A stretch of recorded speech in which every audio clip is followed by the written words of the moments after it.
तो आपका हमारे YouTube चैनल फ्री ऑनलाइन पढ़ाई में स्वागत है। तो फाइनली आपके जो एग्ज़ाम 20 तारीख से होने वाले थे उसके सभी पेपर मुझे मिल चुके हैं और मैं उन सभी पेपर का आपको एक एक करके सॉल्यूशन हमारे चैनल फ्री ऑनलाइन पढ़ाई के माध्यम से आपको बताने वाला हूं ताकि आपकी हेल्प हो सके। तो सबसे पहला जो हमारा पेपर है विषय हिंदी है हमारा, जो कि आपका 20 तारीख का वाला पेपर है।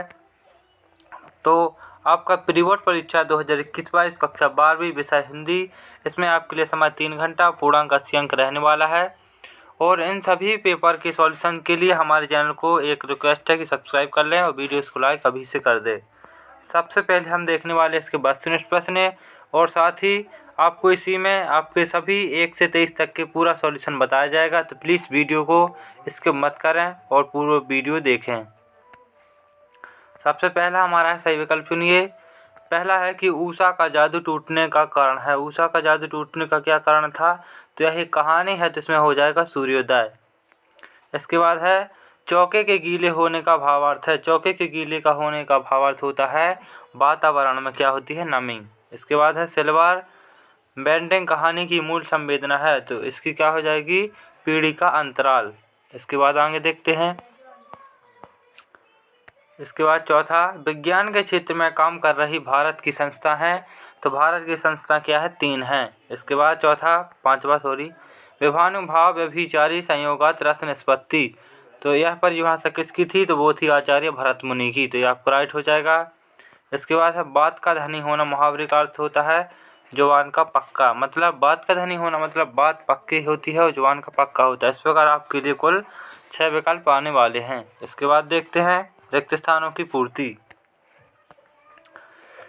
शीरीष का फूल के रचनाकार हैं, तो इसमें आपके लिए 2 ऑप्शन है, महावीर प्रसाद द्विवेदी या हजारी प्रसाद द्विवेदी। तो इसमें आपको क्या करना है, हजारी प्रसाद द्विवेदी। इसके बाद है दूसरा, बगलों के पंख के रचनाकार कौन से हैं? बगलों के पंख के जो रचनाकार हैं वो क्या है, हमारे उमाशंकर जोशी। इसके बाद तीसरा, कोटिकरण को खालिस्तान भी कहते हैं, तो इसके कहते हैं इनकोडिंग। क्या कहते हैं, इनकोडिंग। आनंदा की पाठशाला खालिस्तान से लगती थी, तो कितनी लगती थी, 11 बजे। इसके बाद है राम मेहनत करता है, यह वाक्य है, तो क्या है, एक साधारण वाक्य है। इसके बाद है गद्य पद्य मिश्रित काव्य क्या कहलाता है? तो ये कहलाता है चंपू काव्य। इसके बाद 7वां, खालिस्तान आधुनिक काल के जनक माने जाते हैं, तो क्या माने जाते हैं, भारतेंदु हरिश्चंद्र। तो इस प्रकार से आपके लिए 2 क्वेश्चन जो है कंप्लीट हो चुके हैं। तो इस प्रकार से आप अभी से चैनल को सब्सक्राइब कर लें ताकि आपके सभी पेपर समय रहते आपके लिए उपलब्ध कराया जा सके, और इस वीडियो को अपने सभी दोस्तों में शेयर भी कर दें ताकि सभी की हेल्प हो सके। तो स्टूडेंट, इसके बाद हम देखते हैं क्वेश्चन नंबर 3, सही जोड़ी मिलाकर लिखिए। तो सबसे पहला है फणीश्वर नाथ रेणु। फणीश्वर नाथ रेणु की हमारी हो जाएगी घ नंबर से, मतलब क्या हो जाएगी, पहलवान का ढोलक। इसके बाद दूसरा है आत्म परिचय। आत्म परिचय किसकी है, हमारी हरिवंशराय बच्चन, ये दूसरे की हो जाएगी। इसके बाद है तीसरा, अतीत के पाँव। तो अतीत के पाँव की जो हमारी हो जाएगी 6 नंबर वाले से यात्रा वृत्तांत, ये क्या हो जाएगी, ये तीसरी हो जाएगी। इसके बाद चौथा देखते हैं, माधुर्य ओज और प्रसाद। तो इस क्या होते हैं, शब्द गुण होते हैं। ये क्या होते हैं, शब्द गुण। तो इसमें आपके लिए क्या आ जाएगा, चौथे का आ जाएगा गा, ये हो जाएगा। 5वें का देखते हैं हिंदी। तो हिंदी क्या है, एक भाषा है, तो इसका हो जाएगा ख नंबर से, मतलब आपके लिए 5वें नंबर की सही जोड़ी ख नंबर से हो जाएगी। इसके बाद है समाचार लेखन के, 6वां है हमारा समाचार लेखन के, तो इसकी हो जाएगी क नंबर से। समाचार लेखन के प्रकार होते हैं वो 6 होते हैं। तो इस प्रकार से इसका स्क्रीनशॉट ले लीजिए और वीडियो को पॉज करके इन्हें अच्छे से मिला लीजिए। इसके बाद देखते हैं एक शब्द और एक वाक्य में उत्तर। तो इसके लिए हम देखें कि राष्ट्रभाषा से आप क्या समझते हैं। कविता का पहला उपकरण क्या है। यशोधर भाऊ ने मैट्रिक की परीक्षा किस स्कूल से पास की। मैं पढ़ लिख कर वकील बनूंगा, अछूतों के लिए कानून बनाऊंगा और छुआछूत को खत्म करूंगा, कथन किसका है। और कविता पंख लगाकर कहाँ कहाँ उड़ सकती है। राजा ने लुट्टन से क्या कहा। इसके बाद है दोहे को उल्टा करने से कौन सा छंद बनता है। तो इसमें रोला बनता है। और इसके बाद है इसके 5 और 6 के आंसर एक साथ हम देख रहे हैं। इसके बाद हम देखने वाले हैं हमारा जो क्वेश्चन था राष्ट्रभाषा। तो बहुभाषी देशों में सभी को सम्मान मिलता है, लेकिन वहाँ संपर्क की एक भाषा होती है जिसे राष्ट्रभाषा कहते हैं। इसका आंसर हो जाएगा। इसके बाद अगला क्वेश्चन देखते हैं। इसके बाद देखते हैं दूसरे का क्वेश्चन क्या हो जाएगा, शब्द हो जाएंगे। तीसरे का हो जाएगा जो हमारा रैमजी स्कूल आत्मोजन हो जाएगा। इसके बाद पांचवा हो जाएगा चौथा बाबा साहेब डॉक्टर भीमराव अम्बेडकर। जिस प्रकार से आपका ये क्वेश्चन भी कंप्लीट हो चुका है। इसके बाद देखते हैं आगे क्वेश्चन। इसके बाद हम देखने वाले हैं प्रश्न क्रमांक 6, प्रकृतिवाद की दो प्रवृत्तियाँ, छायावाद की दो प्रवृत्तियाँ, बच्चे किस बात की आशा से नीड़ों से झांक रहे थे, यह नाटक एकांकी में 4 अंतर 2 अंतर, और भक्ति अपना वास्तविक नाम लोगों से क्यों छुपाती है। इसके बाद देखने वाले हैं 9 क्वेश्चन, यहाँ से ए। आप देखते चलिए इन क्वेश्चनों को, इसका स्क्रीनशॉट ले लीजिए। इन सभी के आंसर हम एक बार पूरे के पूरे नीचे देख रहे हैं। ये हमारा हो जाएगा रघुवीर प्रसाद। इन दोनों क्वेश्चन में से हम इसमें रघुवीर का सहायक करेंगे, इसमें हम करेंगे हजारी प्रसाद द्विवेदी का।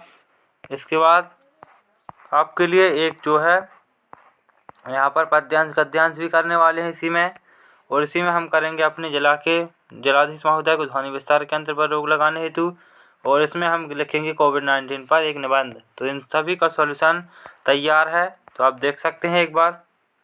तो स्टूडेंट, मैं आपके लिए भरोसे के लिए बता देता हूं कि देखिए आपके लिए पूरा का पूरा सॉल्यूशन यहां पर उपलब्ध है।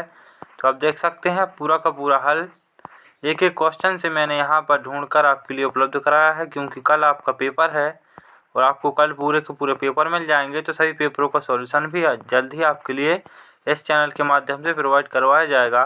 तो आप देख सकते हैं पूरा का पूरा पेपर सॉल्यूशन उपलब्ध है हमारे पास। तो चलिए शुरू से हम देखते हैं, एक एक क्वेश्चन को समझते हैं। जो हमारा छठवां क्वेश्चन था कि छायावाद की कोई दो विशेषताओं के नाम लिखिए या दो विचारकों के। तो आपका क्या लिख सकते हैं, विशेषता ये है सौंदर्य तथा प्रणाम भावना का प्रधान, भाषा में जो है लाक्षणिकता तथा वक्रता की प्रमुखता है, और बाहर से निरूपण से, ये आपका मेन क्वेश्चन है। इसके अथवा का देखते हैं। अथवा में था प्रयोगवादी कविता की 4 विशेषताएं। तो आपको पहली, दूसरी, तीसरी, चौथी, ये चारों आप लिख दीजिए, या फिर आप नीचे की भी लिख सकते हैं, एक ही बात है। इसके बाद देखते हैं अगला क्वेश्चन, 7वां, कि बच्चे किस बात की आशा में नीड़ों से झांक रहे थे। तो इसका क्वेश्चन यहाँ से लेकर आपको यहाँ तक उपलब्ध कराया गया है कि बच्चे अपने माता पिता की शीघ्र लौटने की आशा में नीड़ों की से झांक रहे होंगे। तो इस प्रकार से ये आंसर लिख देना है आपको। इसके बाद 7वां क्वेश्चन है हमारा कि रचना के संदर्भ में अंधड़ और बीज क्या है। तो उमाशंकर जोशी कृत संकलित कविता छोटा मेरा खेत, इसमें क्या हो जाएगा, धड़ भावनात्मक आवेग की आंधी, और बीज क्या है, विचार है। तो इस प्रकार से आपको ये क्वेश्चन भी अच्छे से लिख लेना है। इसके बाद आगे नाटक और एकांकी में अंतर। तो आपको अंतर इस प्रकार से दिखाई दे रहे होंगे। यदि आपको लाइन जो है टेबल वाइज चाहिए तो आप कमेंट कर सकते हैं, मैं आपके लिए वो भी उपलब्ध करवा दूंगा। नाटक दृश्य काव्य है और एक विस्तृत रूप है, जबकि एकांकी क्या है, दृश्य का लघु रूप है। इस प्रकार से इसमें कुल आपके लिए 4 अंतर दिए गए हैं। तो चारों को आपको लिख देना है, अच्छी राइटिंग में लिखना है, क्योंकि शायद यदि आपके वार्षिक परीक्षा ना हो बोर्ड, तो आपको इसी के आधार पर अंक दिए जाएंगे। तो आपको पेपर पूरा का पूरा हल करना है। इसके बाद आपके लिए जूझ कहानी से एक क्वेश्चन आया था, तो आपको एक क्वेश्चन का आंसर लिख दीजिए इसे। इसके बाद हमारा अगला क्वेश्चन है कि सवैया छंद के कोई 2 प्रकार, उनकी परिभाषा उदाहरण लिखिए। तो सवैया छंद की उदाहरण है कि सवैया छंद में 22 वर्ण से लेकर 26 वर्ण तक होते हैं। इससे कई प्रकार के मध्यगंध है, दुर्मिल है, 2 प्रकार के हैं। इसकी परिभाषा यहाँ पर दी गई है, उदाहरण ये दिया गया है। तो आपको इतना लिख देना है कि सवैया छंद की परिभाषा, और आपको ये क्या लिख देना है, इतना उदाहरण लिख देना है। आपके नंबर जो है पक्के हो जाएंगे। इसके बाद आप देखते हैं आगे, इसमें पूछा गया था कि अभिधा शब्द शक्ति क्या है, इसके जो है परिभाषा लिखिए। तो अभिधा आप यहाँ देख सकते हैं, आप यहाँ से यहाँ तक है कि शब्द और अर्थ का साक्षात संबंध अभिधा कहलाता है। परंपरागत रूप में प्रचलित मुख्य अर्थ का बोध कराने वाली शक्ति क्या होती है, शब्द शक्ति। अभिधा शब्द शक्ति कहलाती है। जैसे श्याम का अर्थ काला, मतलब इसमें श्याम है, इसका अर्थ क्या हो जाता है, काला, एक विशेष ही अर्थ निकलता है। इसके बाद और आप देख सकते हैं, ये भी लिख सकते हैं आप, ये वही का वही है, यहाँ से यहाँ तक। इसके बाद आगे यह क्वेश्चन था आपका 14वां क्वेश्चन, उपसर्ग तथा प्रत्यय में अंतर लिखिए। यह है अथवा वाला क्वेश्चन है, तो मैं आपके लिए यही उपलब्ध करवा रहा हूँ। ये बहुत ही शॉर्ट है। उपसर्ग सार्थक शब्द से पहले जुड़कर एक नए शब्द का निर्माण करता है, जबकि प्रत्यय सार्थक शब्द के बाद जुड़कर एक नए शब्द का निर्माण करता है। जैसे फिर में क्या हो जाएगा, उपसर्ग वाला देखें तो हार और शब्द तो क्या हो जाएगा प्रहार, अमर और ता तो क्या हो जाएगा अमरता। तो इस प्रकार से आपके लिए उपसर्ग प्रत्यय के उदाहरण भी यहाँ पर दिए गए हैं नीचे, तो आप इन्हें देख सकते हैं। और आपके लिए बहुत सारे उदाहरण यहाँ पर उपलब्ध कराए गए हैं। तो एक अपमानित के साथ आप प्लस मान तो क्या हो जाएगा, इत हो जाएगा, इसमें प्रत्यय एक हो जाएगा। तो ये सारे के सारे जो है उदाहरण के रूप में आपको लिख देने हैं, 2 लिख दीजिए कोई। इसके बाद 15 था, दिए गए वाक्य को हमें शुद्ध करना था, तो आपको यहाँ पर शुद्ध किए गए वाक्य लिखे गए हैं। तो उसमें ऐसा लिखा था कि तनु को शुद्ध गाय का दूध पिलाओ, लेकिन अपन को क्या करना था, तनु को गाय का शुद्ध दूध पिलाओ। इस प्रकार से दूसरा, घर में केवल 4 नाम मात्र को ही बची है। इसके बाद देखते हैं अगला। अगले में हमें क्या करना है, 2 जो है कवियों के जीवन परिचय दिए गए थे, हमें एक का लिखना है। रघुवीर सहाय का इसमें हम लिखने वाले हैं। तो आपको जीवन परिचय यहाँ से यहाँ तक कि कब उनका जन्म हुआ था, कहाँ हुआ था, कि कब मृत्यु हुई थी, इतना लिखना है बस आपको छांट के इसमें से। इसके बाद आपको क्या करना है कि रचनाएं में आपके लिए कोई 2 या 3 रचनाएं लिख देनी है। इसके बाद थोड़ा भावपक्ष में आप इतना ही लिख दीजिए, और कुछ आप लिख दीजिए कलापक्ष में आपके लिए इतना ही लिखना है। इसके बाद आपको साहित्य में स्थान लिख देना है डायरेक्ट में, आपको भाषा शैली नहीं लिखनी है यहाँ से यहाँ तक की।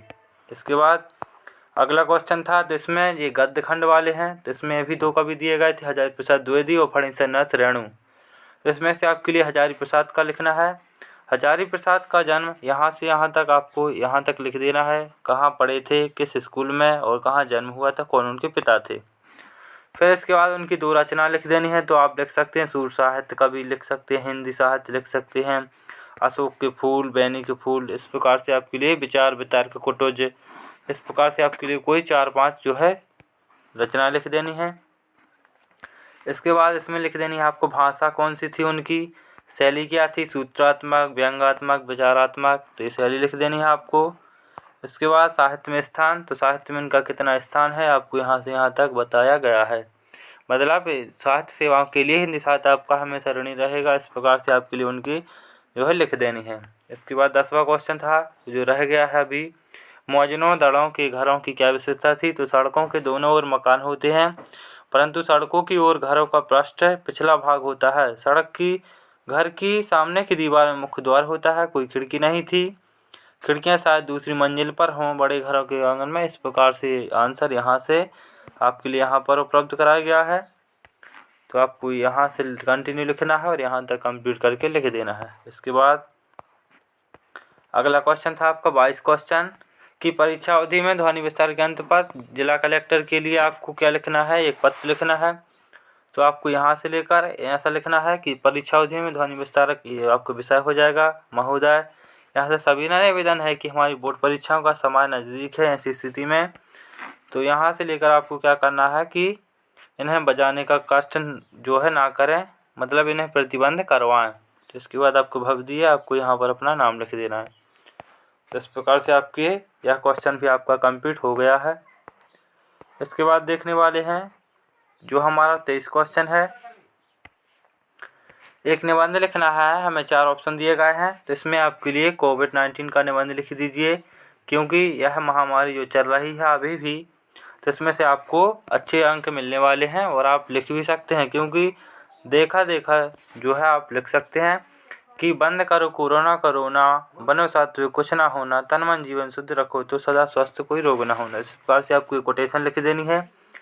रूपरेखा, प्रस्तावना, कोरा का उद्गान, कोरोना विषाणु क्या है, कैसे फैलता है, बीमारी के लक्षण, बचाव के उपाय, कोरोना वायरस संक्रमण हो जाता है, उपसंहार। इस प्रकार से आपके लिए पूरा का पूरा लिख देना है। प्रस्तावना, कोरोना का उद्गम। तो निबंध थोड़ा बड़ा है, तो आप इसे अपने मन से कैसी दूरी रखनी चाहिए, कितना डिस्टेंस, कितना जो है हमें बचाव करना चाहिए, क्या करना चाहिए, क्या नहीं करना चाहिए, लोगों से मिलना चाहिए, कितनी जो है सैनिटाइजर से हाथ धोना चाहिए। तो इस प्रकार से आप अपने मन से भी लिख सकते हैं इसका निबंध। तो इस प्रकार आपके लिए जो आपकी बोर्ड परीक्षाएं, कल आपके लिए पेपर मिलने वाला है और मुझे पेपर मिल गया है, शायद आपके गांव में आपको ना मिला हो, तो मैंने आपके लिए इस पर उपलब्ध करा दिया है यूट्यूब पर। तो इस वीडियो को इतना शेयर करो ताकि हर स्टूडेंट के पास यह वीडियो पहुंच सके। उस वीडियो को देखने के लिए धन्यवाद। सभी को इस चैनल से जुड़ जाना है और सभी पेपर का सॉल्यूशन इस चैनल के माध्यम से मिलने वाला है, चाहे आप क्लास 10th के हो या 12th के। तो इस वीडियो को ज़्यादा से ज़्यादा शेयर कीजिए। तो मिलते हैं नेक्स्ट वीडियो में, तब तक के लिए आप इसे अच्छे से लिख लीजिए। Thanks for watching. संपूर्ण PDF के लिए आपको टेलीग्राम ग्रुप ज्वाइन कर लेना है। वहाँ पर जो PDF उपलब्ध कराई जाएगी, टेलीग्राम ग्रुप की लिंक डिस्क्रिप्शन में दी गई है या इसकी आपके नाम से सर्च कर सकते हैं, फ्री ऑनलाइन पढ़ाई। तो इस वीडियो को यहीं पर विराम देते हैं। धन्यवाद।